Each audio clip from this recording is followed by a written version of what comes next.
복음이 온 세상에 전해지는 데 있어서 여러 가지 장벽들이 있습니다. 하나님의 말씀을 받아들이려 하지 않는 불신자들의 완고한 마음이 장벽일 겁니다. 또한 언어와 문화가 서로 다르기 때문에 복음을 전달하는 데 있어서 생기는 장벽도 있습니다. 또 온 세상에 흩어져 복음을 전할 일꾼이 부족한 것도 또 하나의 장벽일 것입니다. 그러나 사도행전에 나타난 또 하나의 장벽은 예수님을 믿는 신앙인들의 마음속에 있는 편견이라는 장벽입니다. 하나님의 복음을 세상에 전할 때 그 믿는 이들 가운데 있는 편견이 복음이 증거되는 데 있어서 장벽이 된다는 것입니다. 편견이란 선입관이나 고정관념과 다릅니다. 선입관은 어떤 행동 이전에 주관적으로 가치를 판단하는 것이죠. 모든 선입관이 다 잘못된 것은 아닙니다. 어떤 것은 잘못되었지만 어떤 것은 옳은 것도 있습니다. 또한 고정관념도 마찬가지입니다. 고정관념이란 한 시대나 문화, 사회에 널리 퍼져 있는 지식이나 믿음을 의미하죠. 고정관념도 어떤 것은 잘못되었지만 어떤 것은 옳은 것이기도 합니다. 그러나 편견은 언제나 잘못된 것을 의미합니다. 편견이란 잘못된 선입관과 잘못된 고정관념 등이 고착된 것, 이것을 우리는 편견이라고 말합니다. 영국의 유명한 크리스천 문학가인 C.S. 루이스가 6, 7살 때, 아주 어린 때죠, 아빠에게 이런 말을 했다고 합니다. 아빠, 나는 프랑스라는 나라에 편견을 가지고 있어요. 참 그 어린 나이에 그런 단어를 쓴다는 것이 참 놀랍죠. 아빠가 되묻습니다. 왜 너는 그 나라에 대해서 편견을 가지고 있니? 루이스가 대답합니다. 제가 그 이유를 알면 편견이 아니죠. 자, 유명한 문학가다운 대답이죠. 이미 편견의 의미를 잘 알고 있었던 것입니다. 이유 없이 속단하는 것이 편견입니다. 우리가 편견을 가지고 있을 때 다른 사람이나 어떤 상황이나 어떤 사회를 평가하고 속단하기는 쉽지만 동시에 그 편견 자체를 우리가 평가할 수 있는 능력은 인간에게 없습니다. 그렇기 때문에 다툼이 일어나고 분쟁이 일어나는 것입니다. 편견이란 죄의 결과입니다. 옛자의 영향력으로 남아있는 것 중 하나가 편견입니다. 이유를 알지 못한 채 우리가 어떤 판단을 하는 그 자체가 바로 편견을 가지고 있는데 왜 그런지 모르고 그렇게 하고 있는 것이죠. 옳다고 믿지만 그것은 틀린 것이죠. 얼마 전에 제가 월요일이 저희 목회자에게는 공식적인 쉬는 날이기 때문에 오전에 저는 주로 이제 산책을 하거나 이렇게 좀 뒷산에 오르거나 그렇게 합니다. 그래서 아침에 일어나서 이제 동네 한 바퀴 산책을 하려고 길을 나서서 이제 걷는데 갑자기 앞이 잘 안 보이는 듯 이렇게 초점이 안 맞는 거예요. 제가 오른쪽 눈에 녹내장으로 인해서 조금 시야가 좋지 않기 때문에 이 눈이 안 좋아졌나? 그리고 갑자기 걱정이 된 겁니다. 그런데 아무리 뚜렷이 보려고 해도 잘 초점이 잡히지 않고, 그런데 조금 있으니까 좀 나아진 것 같기도 하고, 그래서 어쨌든 불편한 눈이었지만 이제 산책을 마치고 이제 돌아왔습니다. 돌아오고 나서 그 이유를 알게 됐어요. 그래서 제가 제 안의 안경을 쓰고 산책을 나갔던 것입니다. 초점이 전혀 맞지 않는 안경을 쓰고 저는 세상을 바라보면서 왜 세상이 이렇게 잘 안 보이는가 걱정을 하며 눈을 걱정했던 것이죠. 우리가 어떤 안경을 쓰느냐에 따라 세상이 다르게 보이는 것처럼 잘못된 초점을 가진 안경을 쓰고 세상을 보고 다른 사람을 보는 것, 그것이 편견인 것이죠. 그러나 모든 사람들이, 죄인들은 다 어느 정도의 편견을 가지고 있는 것입니다. 나는 세상을 그렇게 편견을 가지고 안 봐라고 생각하는 것 자체가 편견이에요. 자신에 대한. 우리 모두는 죄로 말미암아 왜곡된 생각이 있습니다. 하나님에 대하여, 자신에 대하여, 다른 사람에 대하여, 세상에 대하여 가지고 있는 편견이 있습니다. 그것은 오직 복음으로만 깨어지는 것이죠. 십자가의 도로만 깨어지는 것이고 성령님의 역사로만 깨어지는 것입니다. 사도행전 10장에 나타난 베드로와 고넬료와의 만남이 아주 길게 대화가 되어 있는데 하나님께서 왜 이 두 사람을 만나게 하셨는가?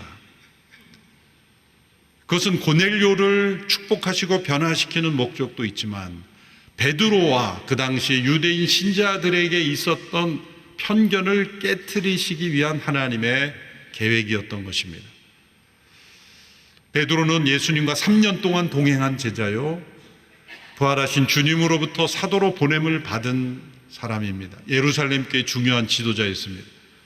우리가 사도행전 9장까지 베드로가 어떻게 귀하게, 얼마나 귀하게 쓰임받는지를 우리는 살펴보았습니다. 성전문 앞에 한 번도 걸어보지 못한 자를 걷게 함으로써 많은 사람을 주께로 돌아오게 했습니다.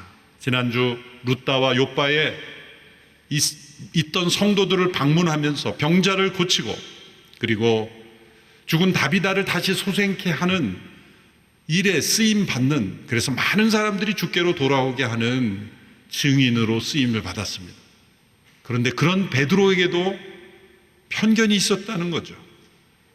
자신은 생각하지 못했던 편견이 있었다는 겁니다. 그것은 바로 하나님께서 모든 민족을 얼마나 사랑하시고 그들에게 동일한 은혜를 베푸시고 유대 민족을 택하여 사랑하시고 축복하심과 같이 모든 열방을 그렇게 축복하시는 하나님이라는 것을 깨닫지 못했던 베드로를 하나님은 깨우쳐 주고 계십니다. 베드로에게 그런 깨우침을 주기 위해서 하나님께서 만나게 하신 사람이 고넬료라는 로마 백부장입니다. 그는 로마 백부장이었지만 하나님을 경외하는 사람이었습니다. 사도행전 8장에 나오는 에티오피아 재정관리와 같이 그는 이방인이었지만 유대인들이 믿고 섬기는 그 하나님을 경외하는 사람이었습니다. 그래서 유대인이 아니지만 그들이 하는 기도에 또 참여하고 구제에도 참여하는 진실한 신앙인이었습니다. 어느 날 하나님께서 고넬료에게 환상을 통해서 하나님의 천사를 보내 욥바에 와 있는 베드로를 고넬료의 집으로 청할 것을 요구하셨습니다. 그 말씀에 순종하여 욥바로 가고 있을 때, 거의 가까이 왔을 때 베드로에게도, 욥바에 있는 베드로에게도 하나님께서 환상으로 임하셨습니다. 베드로가 배가 고파 출출해서 뭐 먹을 게 없을까라고 하고 있을 때 하늘에서 큰 보자기가 내려왔습니다. 그 보자기에는 온갖 생물들이 있었습니다. 이것들을 잡아먹으라 라는 음성이 들립니다. 베드로가 그 생물들을 보니 레위기의 음식법에 있어서 절대로 먹어서는 안 되는 금지된 생물들이었습니다. 베드로는 대답합니다. 이런 더럽고 불결한 일은 제가 먹어본 적이 없습니다. 지금까지 저는 율법대로 음식법을 잘 지켜왔습니다 라고 대답한 것입니다. 먹을 수 없습니다 라는 대답이죠. 하나님께서 말씀하십니다. 하나님께서 깨끗하다 하신 것을 내가 불결하다 말하지 말라. 놀라운 말씀이죠.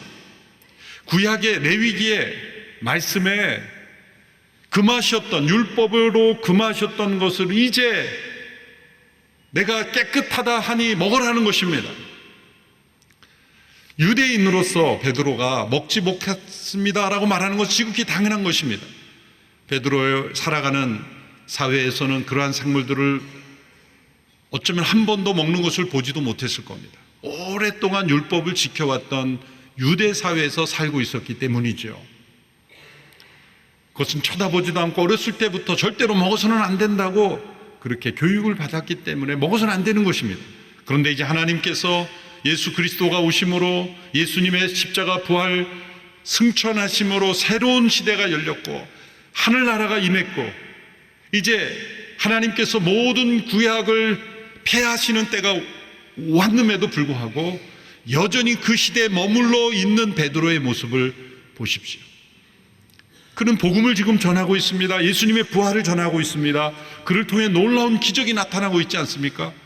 그럼에도 불구하고 베드로의 마음속에 과거의 율법의 시대에 묶여 있었다는 것을 우리는 주목해야 합니다.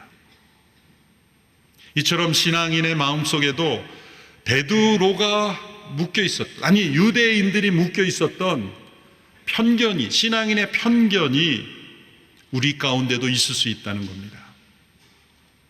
하나님께서 이제 구약을 다 이루시고 그리스도 안에서 신약의 시대, 사도들의 시대, 새로운 하나님의 시대를 펼쳐가고 있음에도 불구하고 여전히 과거에 묶여 있고 구약의 율법에 묶여 사는 그들의 마음속에 편견이 있었다는 거죠.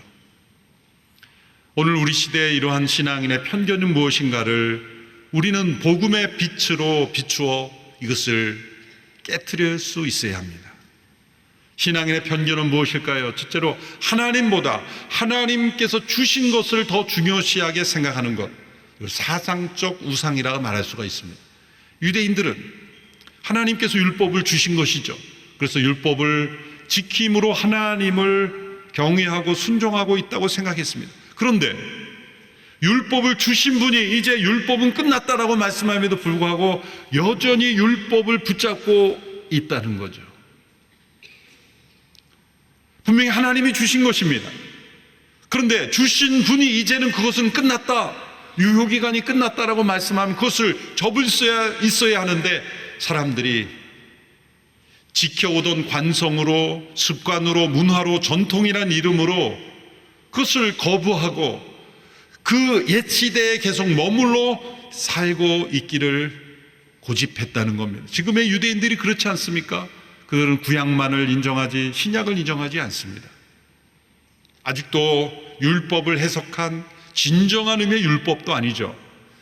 율법을 해석한 탈무드와 미드라시, 탈무드와 미드라시를 또 해석하여 규정집을 만든 그런 규정집, 그런 것을 지키면서 그들은 하나님을 섬기고 있다는 거예요. 얼마 전 우리 하 목사님 아들인 성석군이 한국에 와서 식사하는 가운데 이런 얘기를 들었습니다. 지금 LA 지역에 살고 있는 그 지역이 유대인들이 많이 살고 있는 마을이래요.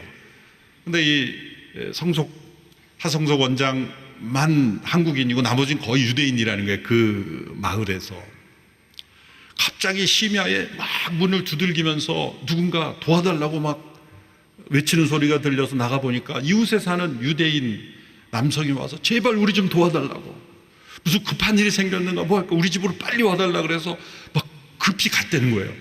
갔더니 요청하는 게 그 가스레인지에 불을 좀 꺼달라는 거예요. 그게 무슨 말이냐면 이제 안식일이 시작이 되어서 안식일이 시작되기 전에 그 요리를 시작했는데 시간을 넘어버린 거예요. 그래서 유대인으로서 그 불을 끄는 그 가스레인지에 불을 끄는 게 이게 힘이 들어가는 거기 때문에 그걸 할 수가 없다는 거예요. 그러면서 막 비상사태가 난 것처럼 빨리 와서 우리 집에 와서 도와달라고. 그래서 비상사태 생각난 거예요. 유대인이 아닌 사람 찾아보니까 한국인이 딱 한 사람이 한국인을 문을 두드린 거죠. 그게 신앙생활일까? 무엇을 위해서 그렇게 살고 있는 것일까? 사실 우리가 신앙생활하면서 한국교회 안에도 소중한 전통으로 시작됐는데 시간이 흘러갈수록 이 유대인들처럼 이렇게 이상하게 보이는 영역들이 많이 있어갖고 지금도 있을 수 있어요. 구약의 시대를 사는 것처럼 대표적으로 제사장과 목회자직을 동시해가지고 제사장도 자손들이 이어갔으니 목회자도 자손들이 이어가는 게 맞다라는 그런 신학적 근거를 내는 것도 잘못된 거죠. 모든 성도들이 다 만인 제사장, 모두가 다 그리스도 안에서 제사장으로 부름을 받은 거예요. 신약에 분명히 너희는 왕 같은 족속이요 거룩한 제사장이라는 말씀이 있음에도 불구하고 그 말씀은 제외하고 구약 시대로 적용하면 안 되는 거죠. 구약에 피를 먹지 말라라는 말씀이 있어요. 그걸 오늘 이 시대에 적용하기 위해서 선지국은 절대 안 먹는 분들이 있어요. 제가 예전에 온누리교육이 잠시 섬겼던 교회에서 교사 수련회를 강원도 설악산 지역으로 갔는데 이제 아침에 식사를 하러 내려와서 기도원에 내려와서 식당에 찾아봤더니 해장국집이 있어 들어갔어요. 30-40명의 교사들과 함께 담임 목사님도 계시고 다 있었어요. 근데 해장국집이라 들어갔는데 선지국만 나온 거예요. 교회는 선지국을 못 먹게 금지한 교회였어요. 피를 먹으면 안 되니까. 그런데 음식이 나왔으니 어떡합니까? 메뉴는 그 하나밖에 없고 모두 난감한 얼굴로 서로를 쳐다보고 있는데 용기 있는 어느 교사가 담임 목사님에게 물었습니다. 목사님, 선지국 먹으면 안 되는데 어떡하죠? 목사님의 얼굴이 참 난감했습니다. 눈을 감고 지극히 기도하시더니 저는 역시 그때 담임 목사님의 지혜를 발견했어요. 선지만 걷어내고 먹어라. 와, 역시 담임 목사님은 지혜가 충만하시다. 저런 수가 있었구나. 우리는 먹느냐 못 먹느냐 둘 중에 하나인데 먹을 수 있는 길이 있었구나. 같은 교회에서는 또 주일 성수를 엄격하게 지키기 위해서 매식을 금했죠. 뭐 그런 교회에서 어르신들은 신앙생활 한 분들도 있을 거예요. 지금도 몸에 밴 분들도 있을 거예요. 그걸 잘 지키면 사실 좋습니다. 미국에 살 때 그 동부의 어느 지역은 타운 자체가 다 마켓이 문을 닫는. 그러면 어떻게 보면 건강하게 예배에 집중할 수 있고 긍정적인 면이 있죠. 그런데 버스도 타야 되고 요즘 시대에 매식을 완전히 금할 수 있으면, 근데 교회 매식을 금하니까 주일에는 필요한 건 뭐든지 토요일에 준비해야 되는 거예요. 근데 문제는 저는 총각 전도사 했다는 거예요. 신학생. 주중에는 신학교에서 기숙사에 준비하고 주말에 나와서 교회 섬기는데 음식을 뭘 준비하며 뭐 자취방에 가봐야 냉장고에 아무것도 없는데 주일 저녁에 끝나고 저녁 식사를 어떻게 합니까? 교회에서 이제 권사님들이 해주시면 먹을 수 있는데 못 먹을 때가 있어요. 그럼 어떻게 합니까? 교회가 정한 룰을 지키기 위해서 제가 시장을 못 받았는데 어떻게 음식을 해 먹어요? 그렇다고 제가 금식을 합니까? 규정대로 하면 굶어야 되는 거예요. 저는 어떻게 했냐면 버스를 타고 몇 정거장 떨어진 다른 마을로 가서 좌우를 살펴보고 보는 이가 없는 걸 확인하고 들어가서 먹고 나오곤 했어요. 그럼 어느 날 장로님 한 분이 식사를 대접하시겠다. 그래서 집에서 가는 줄 알았더니 고깃집에서 식사를 대접하시는 거예요. 아, 장로님이 뭔가 혁명을 일으키려는 거구나. 걱정은 됐지만 어쨌든 장로님하고 같이 고기를 맛있게 먹고 물었습니다. 우리 전도사 몇 사람하고. 장로님 이거 담임 목사님 하시면 큰일 나는데 어떻게 이런 용감한 일을 감행하셨습니까? 그때 장로님이 하시는 말씀, 너무나 점잖고 당당하게, 돈은 내일 내기로 했어. 괜찮아. 아, 역시 장로님의 연륜이 대단하시구나. 외상장부라는 비법을 알지 못해가지고 그동안 저는 몇 정거장 떨어진 곳에 가서 밥을 먹고 다니곤 했죠. 장로님은 당당하게 교회 옆에서 외상으로 드시고 계셨던 거예요.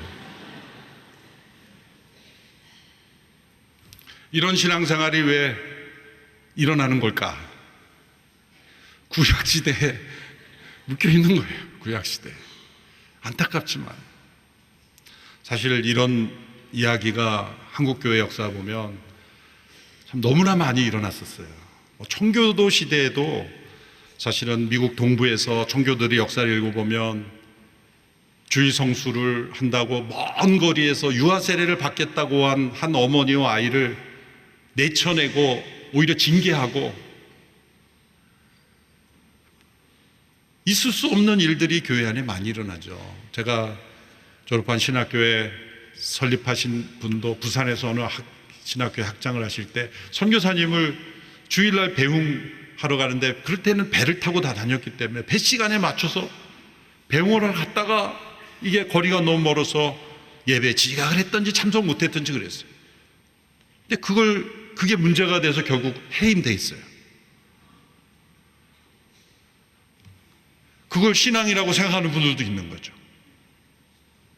편견입니다. 편견. 그분들은 의를 추구하고 하나님을 경외하고 또 올바르게 신앙생활을 한다고 하지만 편견인 겁니다. 편견. 하나님보다 하나님이 주신 것을 더 중요시하게 생각하는 우상입니다. 베드로가 고넬료의 집에 와서 서로 대화하는 가운데 이 베드로의 고백을 보면 그 편견들이 무너지는 거예요. 깨닫게 되었다, 깜짝 놀랐다, 그런 표현들이 나옵니다. 그러면서 우리 신앙인들이 가지기엔 두 번째 편견을 베드로에게서 발견한 그것은 하나님의 모든 민족의 하나님이심을 부정하는 도전입니다. 34절 35절의 말씀을 보십시오. 함께 읽겠습니다. 시작. 그러자 베드로가 말하기 시작했습니다. 이제야 내가 깨달았습니다. 참으로 하나님께서는 사람을 겉모양으로 차별하지 않으시고 하나님을 경외하고 의를 행하는 사람들이라면 어떤 민족이든 받아주신다는 것입니다. 이제야 깨달았습니다. 아니 이제야 깨닫나디 놀랍지 않습니까? 베드로가 9장까지 어떻게 복음을 증거하는 일에 쓰임받은 사람입니까? 그런데 이제 하나님이 모든 민족을 받으신다는 걸 이제야 깨닫는다니 우리는 놀랍지만 베드로는 이때야 비로소 깨달았다는 거예요. 그만큼 편견이 무섭다는 겁니다. 왜? 유대 민족만의 하나님으로 잘못 생각하는 편견이 베드로에게조차 있었다는 거죠. 하나님께서 유대 민족을 먼저 부르신 것은 다른 민족들을 버리시는 차별이나 배제가 아니라 구별과 선택이었던 겁니다. 하나님께서 고넬료에게 직접 나타나셔서 변화시켜도 되는 걸 굳이 왜 요바에 있는 베드로를 만나게 하신 걸까요? 이것은 고넬료를 축복하시는 목적이기도 하지만 한편으로는 베드로를 변화시켜서 베드로와 같이 생각하고 있는 유대 신자들을 깨트리는, 그들의 편견을 깨트리는 하나님의 계획이기도 한 것입니다. 과연 우리는 하나님의 모든 민족의 하나님이심을 굳게 믿습니까? 입술로는 고백하지만 마음으로는 편견이 있을 때는 부정하는 거예요. 과거 초기 한국교회 시대에 신분제도가 있었을 때 소위 양반이라는 사람들은 자신들의 집에 일하는 천민들이 교회에 나오기 시작했을 때 거부했습니다. 교회 나오지 말라고는 얘기 못하지만 나는 저 사람들과 같이 예배할 수 없다. 그래서 많은 교회가 분열됐어요. 서울 시내에 있던 여러 교회들의 분열은 다 신분제도 때문에 생긴 교회들이 많습니다. 특별히 양반이라고 하는 사람들이 우리가 어떻게 저런 천민들과 같이 예배당에 앉아서 예배할 수 있느냐, 소위 양반들만의 교회를 만든 거예요. 양반들만의 교회를 만든 거예요. 하나님이 모든 사람을 차별하지 아니하시고 모든 민족의 하나님이심을 부정하는 편견이 있기 때문에 그런 교회가 생겨난 거예요. 어느 교회라고 말씀드릴 수는 없지만 역사를 거슬러 보면 그런 교회들이 있는데 지금의 그런 교회들을 보면 사실은 영향력을 미치지 못해요. 그 뿌리 깊은 오랫동안 내려오는 그 편견을 회개하고 깨트리지 않으면 복음의 역사가 그 교회를 통해 흘러가기가 어렵다는 거예요. 과거 서양 사람들이 비서구 사람들에게 복음을 전할 때도 일부이지만 그렇게 그 사람들을 무시하는 그런 태도가 있었죠. 그런데 여러분, 우리 대한민국 사람들을 생각할 때 우리가 차별하지 않는다고 하지만 유대인 다음으로 아마 다른 민족 사람들에게 차별을 잘하는 사람이 한국일 수 있습니다. 우리나라의 많은 이주민들을 우리는 어떤 태도로 대하는가? 그들을 고용하고도 인권을 보장해 주지 못하고 그들의 복지를 무시하고 기계처럼 취급하고 일하다가 다쳐도 피 흘려도 방치하고, 그게 얼마나 무서운 편견의 죄악입니까? 적어도 우리 그리스도인들이라고 한다면, 우리나라에 온 이주민들이 여러분들의 일터에서 일한다면 바로 이 말씀, 하나님 모든 민족의 하나님이심을 기억하고 우리 안에 있는 피부색으로 인한, 그리고 출신과 민족 출신으로 인한 차별이 여러분 없어야 합니다. 그것은 하나님이 매우 심각하게 보시는 죄악인 것이죠. 신앙인의 편견은 세 번째는 하나님의 선택을 편애로 오해하는 것입니다. 40절 42절에 보면 이렇게 고백합니다. 하나님께서는 3일째 되는 날 예수를 살리셔서 사람들에게 나타나게 하셨습니다. 그러나 모든 사람이 다 본 것이 아니라 하나님께서 미리 선택하신 증인들, 곧 예수께서 죽은 사람들 가운데 살아나신 후 함께 먹고 마셨던 바로 우리에게만 보여주신 것입니다. 우리에게만 보여주셨는데 그 목적이 뒤에 설명해. 예수께서 우리에게 사람들에게 말씀을 전파하라고 명하신 것입니다. 우리에게만 보여주신 것은 우리만 중요하기 때문이 아니라 우리를 증인으로 부르셨다는 것입니다. 우리가 먼저 믿은 것은 내가 잘 선택했기 때문이 아니라 하나님이 나를 먼저 선택하신 결과입니다. 목적이 있는 것입니다. 나만을 사랑하기 때문이 아니라 나를 통해 하나님이 사랑하시기를 원하시는 것입니다. 그러므로 예수 그리스도의 십자가 복음을 통해 우리가 편견으로부터 자유롭게 될 때는 하나님의 선택은 언제나 선교적인 목적이 있다는 것을 깨닫게 됩니다. 이스라엘 민족을 먼저 선택하신 목적을 출애굽기 12장 5절 6절에서 이렇게 말씀하셨죠. 세계가 다 내게 속하였나니 너희가 내 말을 잘 듣고 내 언약을 지키면 너희는 모든 민족 중에서 내 소유가 되고 너희가 내게 대하여 제사장 나라가 되며 거룩한 백성이 되리라. 이스라엘 백성들을 출애굽한 이후에 율법을 주시기 전에 주시는 선포입니다. 하나님이 이스라엘 백성을 특별한 소유로 부르신 것은 그들만의 하나님이 아니라 그들을 제사장 나라로 부르신 것입니다. 우리도 마찬가지입니다. 우리가 먼저 부름받은 것은 우리가 잘나서 택한 것도 아니요, 우리만 특별하기 때문에 택한 것이 아니라 우리를 증인으로 부르신 것이다. 우리를 복음을 증거하는 제사장 나라로 부르셨다는 것을 기억해야 합니다. 우리가 편견으로부터 자유케 될 때 우리는 모든 이들이 동일한 성령 체험을 할 수 있음을 깨닫게 됩니다. 44절에서 47절의 말씀 우리 같이 함께 읽어보겠습니다. 시작. 베드로가 이렇게 말하고 있을 때 말씀을 듣고 있던 모든 사람에게 성령이 내려왔습니다. 베드로와 함께 온 할례받은 신자들은 성령의 은사를 이방 사람들에게까지 부어주시는 걸 보고 깜짝 놀랐습니다. 사람들이 방언으로 말하고 하나님을 찬양하는 소리가 들렸던 것입니다. 그때 베드로가 말했습니다. 이 사람들도 우리와 마찬가지로 성령을 받았으니 물로 세례 주는 것을 누가 막을 수 있겠습니까? 여기 또 깜짝 놀라죠. 복음을 받아들이고 사람들이 구원받는 것도 놀랄 뿐만 아니라 성령이 그들에게도 동일하게 내리는 것을 보고 또 깜짝 놀랐다고 말했습니다. 우리들만 성령 체험하는 것이 아닙니다. 하나님께서 예수 그리스도 안에서 모든 이들에게 동일하게 성령의 은혜를 베풀어 주십니다. 은사는 다를 수 있어요.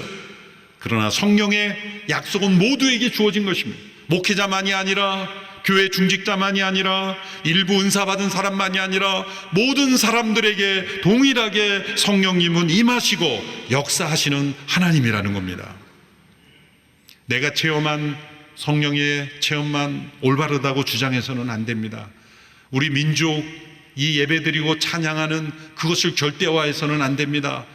하나님은 성령을 부어주시고 각 나라 민족 모든 사람들에게 성령을 부어주시고 그 역사하심이 다를 수도 있는 겁니다. 우리가 경험하지 못한 현상이 일어난다고 해서 그것을 또한 부정하거나 이단시해서도 안 됩니다. 열린 마음이 있어야 되는 거예요.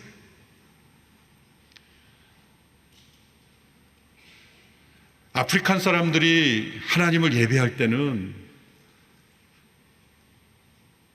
우리가 생각하는 것보다 훨씬 더 다이나믹하죠. 미국에서 유학할 때 이 TV로 그때 교회 예배를 많이 이렇게 보여주죠. 주일이 되면. 한 아프리칸 처치의 예배 장면이 이렇게 TV 방송으로 나오는데 제가 깜짝 놀랐어요. 모두가 서서 30분이고 찬양을 드리는데 앉아서 있는 사람이 없는 거예요. 근데 그냥 서 있지도 않아요. 시종일관 몸을 흔들어요.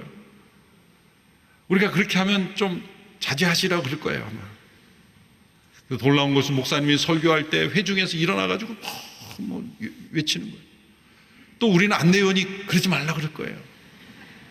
더 놀라운 것은 설교 중에 누군가 막 올라오는 거예요. 단상에 올라와서 설교자 어깨를 치면서 예스 잘한다고 격려하고 또 내려가는데 아무도 그거를 문제시하지 않고 축제와 같은 그 모습이 우리에게는 점잖게 가만히 앉아서 이렇게 예배 드리는 것을 거룩하다고 생각할지 모르지만 그분들이 볼 때는 우리의 예배는 거북한 예배예요.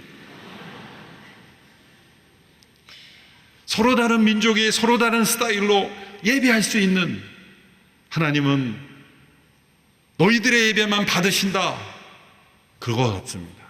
각 나라와 언어와 민족, 성령이 역사하실 때 아프리칸들은 아프리칸 스타일대로, 남미는 남미 스타일대로, 코리아는 코리안 스타일대로 하나님은 받으신다는 거예요.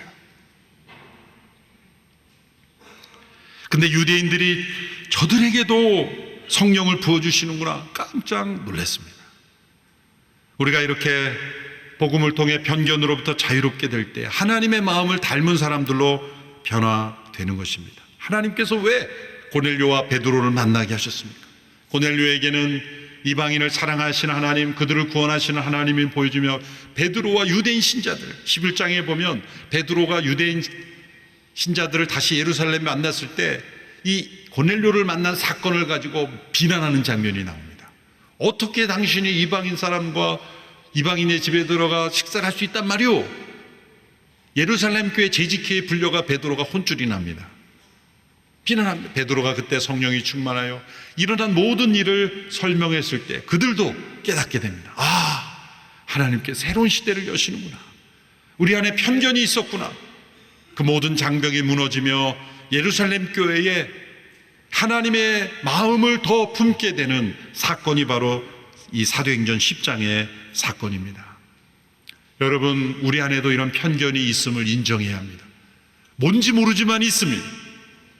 있느냐 없느냐를 뭐를 알 수 있습니까? 복음 안에서의 자유와 풍성함을 누리지 못하고 있다면 무엇인가 있는 거예요. 그것을 예수 그리스도의 십자가 앞에 나와 율법을 온전케 하시고 다 이루시며 폐하시고 이제 성령 안에 자유를 주신 예수 그리스도.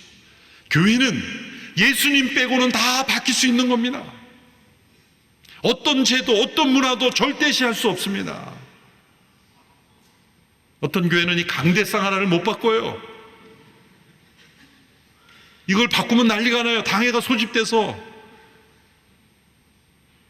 우리가 베트남 호치민 교회도 베트남 현지 교회를 렌트해서 하는데 그 교회에서 온누리 교회 성도들이 온누리 서울 스타일대로 막 옮겨서 했더니 고소를 당했어요. 전 세계 교회 가운데 이렇게 편견으로 신앙생활 할 때는 예수 그리스도의 복음을 온데한 데 없는 거예요. 오래전에 또 제가 다른 교회 섬길 때 어떤 권사님이 심각하게 저에게 와서 시험에 들었다 그러면서 온 거예요. 그래서 하시는 말씀이, 목사님이 왜 설교하면서 자꾸 물을 드세요? 이렇게 물을 먹는 게 시험에 든다는 거예요. 그분은, 목사는 물도 안 먹고 화장실도 안 간다는 깊은 편견을 가지고 있는 거예요. 목이 타들어가도 절대 설교 시간에는 물을 마셔서는 안 된다는 것이 경건의 그분의 편견인 거예요. 여러분, 이런 쓸데없는 편견은 다 내려놓으시기 바랍니다. 설교자 가끔 물을 먹건 마이크를 치건 원고를 떨어뜨리건 중요한 것은 예수님을 바라보는 것이지, 형식과 제도, 문화, 이 모든 건 다 바뀔 수 있는 거예요. 어떤 하나를 절대화하지 마십시오. 이제는 그리스도 안에 성령의 시대입니다. 중요한 것은 예수님을 알고 전하는가입니다. 우리 온누리교회 성도들이 복음 안에서 자유로운, 우리 안에 있는 편견이 계속해서 이렇게 깜짝깜짝 놀라며 우리 자신을 깨트리는 일들이 계속 있게 되기를 축원합니다. 기도하겠습니다. 살아계신 하나님 아버지, 우리 안에 숨겨져 있는 모든 복음에 합당하지 않는 편견들을 깨트리고 자유케 되는 역사가 계속해서 일어나게 하옵소서. 그래서 믿지 않는 이들이 우리를 보고 그 자유를 누리며 복음을 깨닫고 예수님을 만나는 역사가 있게 하여 주옵소서. 예수님의 이름으로 기도합나이다.